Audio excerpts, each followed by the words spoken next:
বাতাসে যাইতে পারতেছে না নৌকা। নৌকা টানো, নৌকা টানো। টায়ার দিয়ে নেমে যাও। ফ্ল্যাশব্যাক। নদীর কলমি শাক ডুবাই ডুবাই তুলছে, একদম ফ্রেশ তরতাজা। এইরকম কলমি কেউ দেখছেন আপনারা? এগুলো ওই দলফা থেকে আমরা তুলছি। চলেন আপনাদেরকে দেখাই এগুলো কিভাবে তুলছি। নদীর পাড় থেকে কলমি শাক তোলার জন্য আমরা সবাই মিলে, মানে আমি আর আমার মামাতো ভাই বোন, আমরা সবাই মিলে নৌকা নিয়ে চলে যাচ্ছি ঠিক দলফার ওখানে। এর আগের ভিডিওতে আমি আপনাদেরকে দেখিয়েছি দলফা জিনিসটা কি। দলফা হচ্ছে মানে একত্রিত ভাবে নদীর উপরে ভাসমান কতগুলা গাছ, কচুরিপানা, বিশেষ কিছু। তো এইখানে এরকম লাল লাল ডগার মতো করে কলমি শাক ভেসে থাকে। আর এই কলমি শাক পাড়ার যে পটপট সাউন্ডটা, এটা কিন্তু প্রচন্ড পরিমাণে রিফ্রেশিং। আপনারা না শুনলে বুঝবেন না। তো চলেন কিছুক্ষণ নিরিবিলিতে পটপট সাউন্ড শুনে আসি আমরা।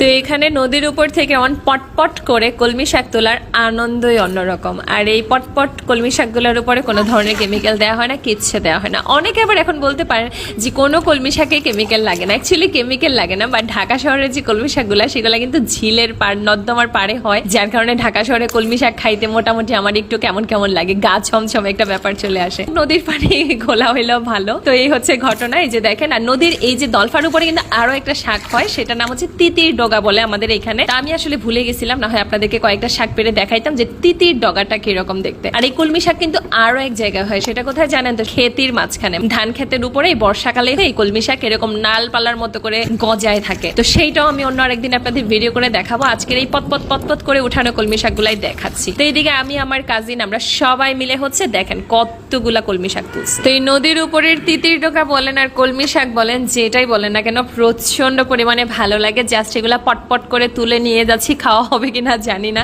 মানে নদীর পাড়ে আসলে এগুলা পটপট করে তুলে নৌকা ভর্তি করে আমরা হচ্ছে যার যার মধ্যে করে গোসল করি, তারপরে বাড়ি যাই। আর ওই দূরে গোলু আর ওর বাবা, ওরাও কিন্তু অনেক শাক তুলছে। তোমরা কতগুলা কোটাইছো দেখাও। ওয়াও, অনেকগুলা। না না বাপরে, তোমরা তো একদম আগাগুলা নিছো কলমি শাকের।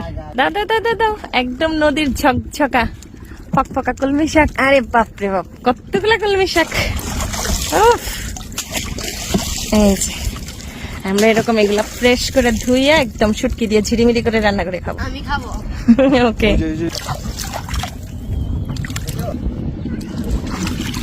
তারপরে আমরা আরো কিছু নদীতে ভাসতে ভাসতে কলমি শাক কুড়াই। তারপরে আমাদের সবগুলা কলমি শাক নিয়ে আমরা ফিরে যাওয়ার পথে একটু বিপদের সম্মুখীন হই। প্রচন্ড পরিমাণে বাতাস বেড়ে যায় এবং আমরা নৌকাটা টানতে পারতেছিলাম না। তো এই হচ্ছে আমাদের শাকের কালেকশন। মোটামুটি নৌকা ভরে গেছে। তো এইদিকে আমার স্বামী, যেহেতু আমরা নৌকা টানতে পারতেছিলাম না, সে আমাদেরকে রেস্কিউ করার জন্য চলে আসছে। এবং আমরা এমন জায়গায় চলে আসছি, এখানটাতে আমরা সবাই আমাদের গোসল সেরে নিব। তারপরে টানতে টানতে নৌকাটাকে মোটামুটি স্রোত মুক্ত করবো। তারপরে চলে যাব ঘাটে, ঘাট থেকে বাড়িতে। বাতাসে যাইতে পারতেছে না নৌকা।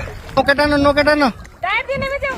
শাকগুলাকে ভালো করে ধুয়ে নিচ্ছি, যদি আমরা বাসায় গিয়ে আবারও ধুবো। বাট এটা হচ্ছে ফাইনালি আমরা এতগুলো শাক তুলে বাসায় নিয়ে যাই এবং সেখানে কলের পানি চেপে চেপে এগুলা ভালো করে ধুয়ে তারপরে কুচি কুচি কুচি কুচি করে কেটে নিলাম। এগুলাকে খুব বেশি কুচি করতে হয় না, তারপরে হচ্ছে যতটুকু সম্ভব করে নিলাম। তারপরে শুটকি দিয়ে শাকটাকে সুন্দর করে গরম তেলে দিয়ে দিলাম। তারপরে রেডি হয়ে যাবে আমাদের আজকে সকালের তুলে আনা একদম তরতাজা নদীর কলমি শাক। বিশ্বাস করেন, এই তরতাজা নদীর কলমি শাকের কাছে দুনিয়ার সব কলমি শাক কিছুই না। কেমন লাগলো আজকের ভিডিওটা কমেন্ট করে জানাতে ভুলবেন না। আর আপনারা কারা কারা গ্রামের বাড়িতে গেলে নদীর পাড় থেকে এভাবে করে কলমি শাক উঠানামা করেন, আমাকে কিন্তু অবশ্যই কমেন্ট করে জানাতে পারেন। তো এই হচ্ছে আমাদের আজকের দুপুরের আয়োজন। আমি তাহলে আমাদের দুপুরের আয়োজন উপভোগ করি। আর আবারও সবাইকে ঈদের শুভেচ্ছা জানিয়ে শেষ করছি। Bye bye.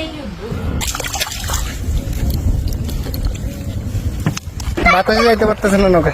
নৌকা টানো, নৌকা টানো। টায়ার দিয়ে নেমে যাও।